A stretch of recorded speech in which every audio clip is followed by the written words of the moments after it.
estos, Fernando, alguien que ve nuestro programa, me paró en un supermercado y me dijo que si yo sabía el origen de la frase echar el caballo. ¿Echar el caballo? Sí, y yo la verdad es que nunca me había puesto a pensar en eso. Y entonces, pues en ese momento le di una respuesta muy general y todavía tampoco me he puesto a investigar mucho, pero digamos, de momento le dije, mire, esto tiene, en primer lugar hay que partir de que esa frase tiene que ser sobre la base de que alguien va a caballo, para poder echar el caballo. Alguien que va montado a caballo. Y esto probablemente tenía que ver en épocas antiguas con los ejércitos que llevaban una parte de caballería sobre la infantería que echaban las bestias, ¿verdad? Sobre los que iban a pata y les llevaban ventaja, como hicieron los colonizadores o los conquistadores con los indígenas, que los indígenas desconocían el caballo. Claro. Como un animal, porque no era propio de América y probablemente en la imaginación del indígena también caballo y persona eran una misma pieza, ¿verdad? Y si además venían con armaduras y les tiraban flechas y rebotaban y sonaban como campanas, pues asustaban a los indígenas. Entonces, eso podía ser. Lo mismo que en tradiciones, digamos, porque eso más o menos uno lo veía de chiquitillo en los topes y en las exhibiciones que habían a veces de caballos y en ese tipo de cosas, cuando venían los caballos, uno tenía que hacerse a un lado porque hey, venía el caballo y ese no se paraba, o se hacía uno a un lado o lo maltrataba uno el caballo, era una echada de caballo. Políticamente le dije al señor, me imagino que eso está asociado a la época de León Cortés cuando daban cincha, porque el policía que daba cincha iba a caballo y usaba una especie de espada largota sin filo, con la cual daban el azote, ¿verdad? Que era la cincha. Entonces, no sé si era ahí. Y después le dije, y familiarmente le dije, familiarmente me acordé de una anécdota de familia, le dije, mi abuela, y esto ubica, digamos, a la Costa Rica en 1920, por allá, que es una Costa Rica que nada tiene que ver con la de hoy, ni con las mujeres de hoy, ni con la libertad de las mujeres, ni con la decisión de las mujeres para tomar acciones por propia cuenta, en que a mí me decía mi abuela paterna que un día la llama a su papá, Gilberto, allá en las juntas de Avangares, él tenía un finquero, y le dice, venga Carmen, asómese a la ventana. ¿Asómese? Asómese a la ventana. Sí, papá, vea que el señor que viene allá montado a caballo, venía don Manuel. Sí, su amigo don Manuel, que me gusta su caballo. Dice mi abuela. Sí, claro, y entonces mi abuelo, el bisabuelo le dice, pues prepárese porque con él se va a casar dentro de 15 días, ¿verdad? Y la abuela era una mujer rebosante, joven, 16 años, él llevaba 45 más o menos, ¿verdad? Así se fraguó el matrimonio de mi abuela y de mi abuelo, ¿verdad? Lo que yo literalmente siempre simbolicé con una buena echada a caballo, del abuelo sobre la abuela, porque era la única figura que yo tenía. Y entonces eso se lo conté al señor ¿verdad? De que para mí familiarmente también esa era una echada a caballo sobre mi abuela. Y después la otra tía, para ponerle otro ejemplo de la época de vida de los años 20, es que la tía Celina, que era mayor que mi abuela, la hermana, dijo, papá, ¿cómo se va a casar Carmen si yo no me he casado? Ah, no, prepárese y también la casa. Y la casa el mismo día con un primo. Así era la Costa Rica de esa época. Bueno, esto a cuenta de echar el caballo, pero yo no recuerdo, y esto porque esto sucedió recientemente, pues yo no me he puesto a investigar este fin de semana eso, si en la literatura nuestra hay no hay ninguna narración que trate sobre echar el caballo, ¿verdad que no? No recuerdo yo. No, yo no recuerdo, pero eso no quiere decir nada porque uno sí. no ha leído todo. Yo asociaría esa con otros dos dichos. Vamos a ver, porque no es lo mismo echar el caballo que atravesar el caballo. También. Existen los dos, ¿verdad? Sí, claro. Y existe otro que es del... Atravesar es el obstáculo realmente, es decir, impedir que alguien haga algo. Bueno, entonces, vamos a ver. Y existe el alegrón de burro. También. Bueno, ahora verá, yo haría una triangulación ahí. En lugar, damos la diferencia entre echar el caballo y atravesar el caballo. Atravesar el caballo es cuando alguien usa el caballo para obstaculizarle a otra persona o a otro semoviente un movimiento, ¿verdad? echarle el caballo a una vaca para que no se escape, por ejemplo, Sí, puede sí, ser. claro. Eso es echar el caballo, atravesar el caballo. Que es muy natural, ¿no? Políticamente se puede atravesar el caballo. Pues yo creo que sí. Sí, Por claro. ejemplo, lo que uno puede decir, ¿quién le atravesó el caballo a Tom Solís para que no fuera presidente, no fuera candidato? Sí, claro. Ese le atravesó el caballo. Pero bueno, eso es una... tiene una lógica. Y echar el caballo políticamente también. Pero es Se que podría. echar Es el más caballo, difícil. echar el caballo, a mi juicio, se aplica más a la idea de físicamente llegar a algo con alguien del sexo opuesto. Sí, claro. Uno dice, generalmente un hombre le echa el caballo a una mujer, pero hay mujeres que le echan el caballo a un hombre, eso es también. Y yo no sé si también en el orden agropecuario, yo les preguntaría a los zootecnistas, eso no está relacionado más bien con lo que ocurre después del alegrón de burro. Porque el alegrón de burro está en el refranero Popular. español. Y no viene de la nada. Resulta ser que cuando el criador de caballos necesitaba aparear a una yegua, entonces tenía que hacer lo que corresponde, ponerla junto al caballo, pero generalmente el caballo era de buen precio y había que cuidarlo. Y al principio la yegua, cuando no está muy entusiasmada, patea y puede causarle un daño al caballo. Entonces, en España, entiendo, así es como yo conozco la historia, lo que se acostumbraba era tener un burro para que hiciera la primera parte entusiasmar a la yegua primero. Y cuando ya la yegua había dejado de patear, es decir, el burro el que se daba las patadas, entonces le echaban el caballo y sacaban al burro. Y el alegrón de burro es por el burro que se tenía que ir sin haber logrado nada. Y el caballo. Yo me figuro que por ahí podría venir la cosa y venir desde España en ese sentido. En primer lugar, hay que aparear a la yegua. Se pone el burro, que recibe las patadas, se entusiasma creyendo que él va por buen camino y cuando ya las cosas están mejor, le echan el caballo a la yegua. Entonces, me parece que por ahí podría venirse. Es un poco más brutal, digamos. Bueno, eso calzaría con todo, incluso hasta con el cuento mío. Bueno, claro. Porque después yo me encontré una carta de mi abuelo a mi abuela, aquí contado entre nosotros dos nada más, sin que nadie lo oiga, ¿verdad? Donde mi abuelo le pide disculpas de algo que le hizo y que no pensaba producirle ninguna afectación y le pedía todas las disculpas del mundo antes de casarse.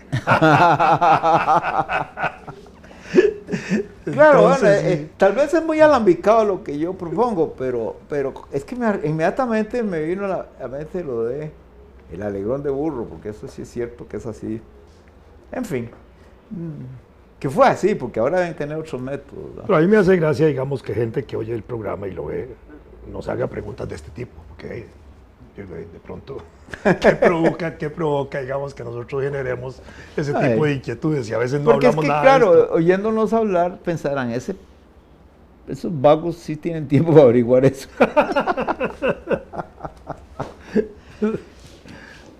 Por cierto, ya que a veces es mejor que le pregunten a uno de cosas que podría de algún modo saber, porque cuando le preguntan a uno por lo que no sabe, entonces hay que ponerse la gorra de futbolista. Estaba viendo por ahí una serie de rumores, digamos, históricos sobre quiénes fueron los que descubrieron, porque otra vez la palabra América antes que Cristóbal Colón. Y son como 20. Es decir, se habla de... Documentados están los vikingos Sí, claro, desde el 990. ese está claro. Eric el Rojo, que nada tenía que ver con comunistas, ni nada, fue el que comandó. ¿Quién sabe? No sabe. Eric el Rojo comanda una expedición colonizadora, que es interesante porque cuando se habla que es colonizadora, es porque están abandonando Europa. Claro, vienen Vienen a vivir aquí. Sí, claro. Entonces son gente que pasa por Inglaterra, pasa por Islandia, llegan a Groenlandia, le dan nombre a Groenlandia, Claro. entran a Canadá, se meten por los grandes lagos de los Estados Unidos y Canadá, llegan hasta Chicago. Y en Chicago, ahí se hacen los descubrimientos arqueológicos a finales del siglo XIX de su existencia, ¿verdad? Y se documenta eso. En la cultura azteca estaba la idea de que Quetzalcóatl, el dios azteca, la serpiente emplumada, como se representa en figura animal, físicamente era un hombre que venía en barcos del otro lado del mar, con barba colorada, etcétera, que se asemeja un poco a la llegada de Hernán Cortés. Por eso cuando Hernán Cortés llega a México, los aztecas no le hacen resistencia inmediata y están esperando a Quetzalcóatl, que supuestamente era un hombre o representaba, digamos, un grupo de hombres buenos, entre comillas, donde no eran dominadores, no eran agresivos. Si ese contacto vikingo llegó hasta esa época, supondríamos entonces que fue un contacto amistoso. Pero, digamos, eso es como una leyenda, y hasta ahí llega documentado eso. Está la presencia negra en América antes que los españoles. Esa es una que se menciona. Porque si uno ve, digamos, las caras de las piedras indígenas y las figuras indígenas, uno ve los rasgos negros, orejas, trompa, nariz, ojos, el tipo de cara, el tipo de pelo, grabado en piedras. Y entonces incluso hay libros de arqueología norteamericana, yo los he visto y son impresionantes, porque uno llega casi al convencimiento de que América fue poblada por negros antes que por españoles. Eso es inevitable, porque es tan evidente la parte documental, ¿verdad? Y así, y los chinos, que se han metido ahora, los chinos que llegan en 1420, dicen. Y hay algunas, ahí aparecen algunas evidencias de presencia japonesa en Sudamérica. En Perú. Por esa región, sí. Pero digamos que, y claro, la famosa leyenda de San Brandon, parece ser que en alguna parte se ha encontrado, no, hay la presencia irlandesa antes, la galesa antes, estaría un poco reforzada por algunas estructuras, construcciones en alguna parte de Estados Unidos, todo eso. Pero hay un argumento ahí que entonces a mí me dejó perplejo, porque dije yo, ¿cómo se les escapa esto? No es para criticar, pero resulta que dicen que un argumento para pensar que los egipcios estuvieron en contacto con América de algún modo es el hecho de que en alguna momia o algunas momias, no recuerdo, se encontraron trazas de cafeína, oiga eso, cafeína y cocaína, pero yo creo que se equivocaron, que es nicotina, porque la cafeína no tiene nada que ver con América, el café no es de América, Sí, pero la nicotina sí, yo supongo que es que se equivocaron ahí, nicotina y cocaína, y eso sí tiene sus bemoles, porque efectivamente de ahí esas sustancias se encuentran en plantas que son originarias de América, eso lo sabemos. Entonces, y es bastante interesante porque una momia de esas de la época de los faraones es bastante vieja, ¿verdad? Sí, claro. Esa introducción del café en América es interesante, porque se calcula que alrededor de 1740 se introdujo. Sí, y en Costa Rica se estima que fue alrededor de 1760, y a finales de ese siglo XVIII, principios del XIX, ya habían cosechas. Claro, pero obviamente, bueno, yo creo que es lógico imaginarse que se equivocaron, que sea nicotina, y ahí sí, siendo así, las cosas van muy para atrás, pero hay una mucho más antigua. También, yo no recuerdo si fue que lo leí o lo vi en alguna cosa, pero había se suponía que también podía haber una presencia egipcia en América.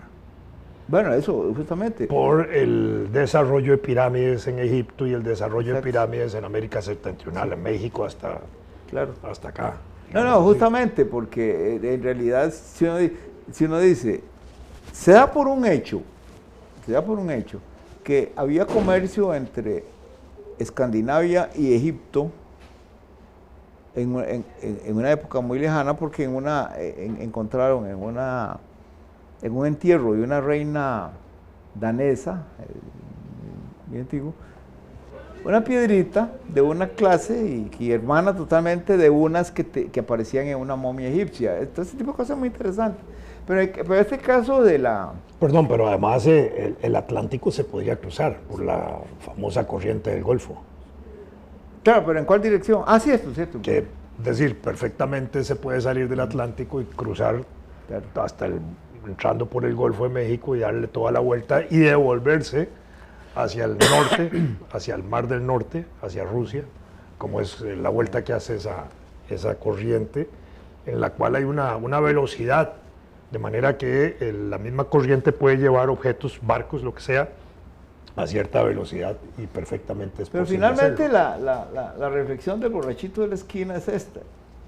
Y hablando de todo eso, dicen, ay, pero es que es lógico.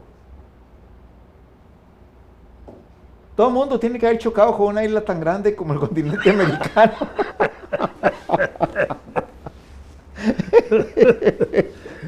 Una isla tan grande, sí, claro.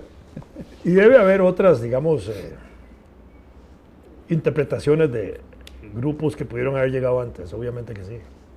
Porque los que poblan América venían a pata. Unos, los que venían por el norte, Claro. otros venían por mar. Sí. Los que entran por Sudamérica, que cruzan toda la Polinesia, Melanesia, Micronesia, que uno se pone a pensar cómo pudieron haber hecho eso hace miles de años. Sí. Porque esos sí eran audaces, verdaderamente audaces.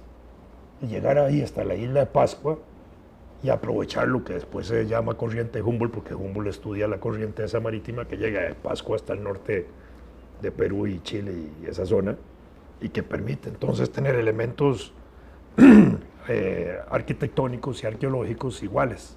Las cabezotas, los grandes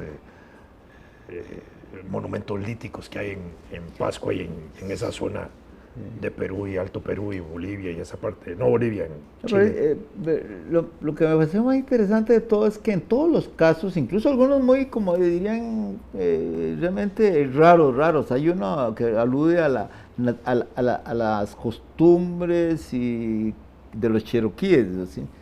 Entonces suponen que por una serie de razones de índole cultural que podrían ser judíos que vinieron a América en tiempos ancestrales. Interesante. Sí, dan las razones.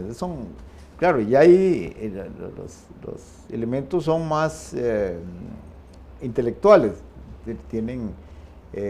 dan razones lingüísticas. Hay una muy interesante, que el calendario. Hay coincidencias entre el calendario, no sé en qué sentido. Y sí, es cierto, entonces de nuevo cae una de eso, si una isla tan grande tiene que haber encontrado todo el mundo antes de irse con Cero. Tule, creo que se llamaba la vieja isla que buscaban los antiguos griegos. Y había una referencia que podía ser también la Antártida, ¿cómo se llamaba? Groenlandia. No, aquel continente que desapareció. Abajo. Sí. Sí. Entonces, el famoso mapa de un turco, ¿verdad? Que es muy antiguo y muestra las costas de Sudamérica y de Antártida. En fin, la verdad es que ahora que el planeta es tan chiquitillo para nosotros, nada de eso puede ser extraño. Lo que pasa es que tenían medios tan limitados. Qué bandidos lo que hicieron. Lo curioso es que en este avance científico, en el avance científico que tenemos hoy, que hemos logrado desarrollar, queremos ir a Marte y no hemos podido llegar a las profundidades más profundas del planeta Tierra en el mar. Yo me divertí mucho con una noticia de que encontraron tiburones viviendo, que viven en el cráter de un volcán activo. Entonces, claro, para mí la noticia era curiosa, pero no estrafalaria, porque obviamente pensé en un volcán submarino. En efecto, cuando se lee la noticia con cuidado, es un volcán submarino. Entonces, claro, es activo el volcán, pero ahí hay tiburones. Entonces el enredo que se le formó a alguna gente en Facebook, porque ¿cómo habían llegado si el viento los había arrastrado? Había que pensar que trajeron tiburones del lago de Managua, que es agua dulce, y llevarlos a la laguna del volcán Poás, por ejemplo.